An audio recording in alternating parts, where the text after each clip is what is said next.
ઉમરેઠ વિધાનસભાના લોકપ્રિય ધારાસભ્ય ગોવિંદભાઈ પરમારના નિધનથી સમગ્ર પંથકમાં શોકની લાગણી પ્રસરી ગઈ છે।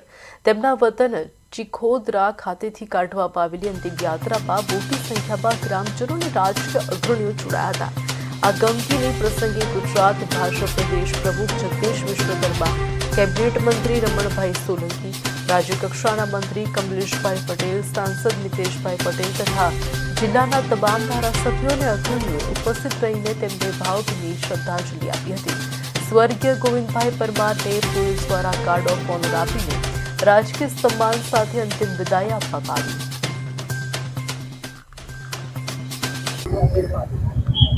સારસા મત વિસ્તારનું નેતૃત્વ કરી રાજકીય અને સામાજિક ક્ષેત્રે ઘણા લોકપ્રિય કાર્યો કરી અને જનજનના સુખમાં ભાગીદાર બનેલા આદરણીય ગોવિંદભાઈના આજ રોજ સૌ ભારતીય જનતા પાર્ટી આણંદ જિલ્લા તેમજ ગુજરાત પ્રદેશના સૌ કાર્યકર્તાઓ અને અમારા જિલ્લાના આગેવાનો અને કાર્યકર્તાઓથી ખૂબ ખૂબ શ્રદ્ધાંજલિ આપીએ છીએ અને પ્રભુ એમના આત્માને એમના ચરણોમાં સ્થાન આપે એ પ્રાર્થના કરશું।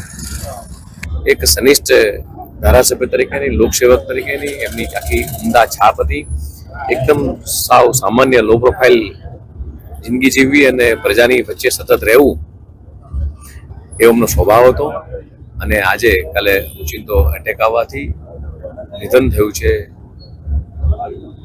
માત્ર આણંદ જિલ્લાને પણ સમગ્ર પ્રજાને દુઃખ થયું છે। ભારતીય જનતા પાર્ટીના પ્રદેશ તરીકે સમગ્ર કાર્યકર્તાઓથી દુઃખની લાગણી વ્યક્ત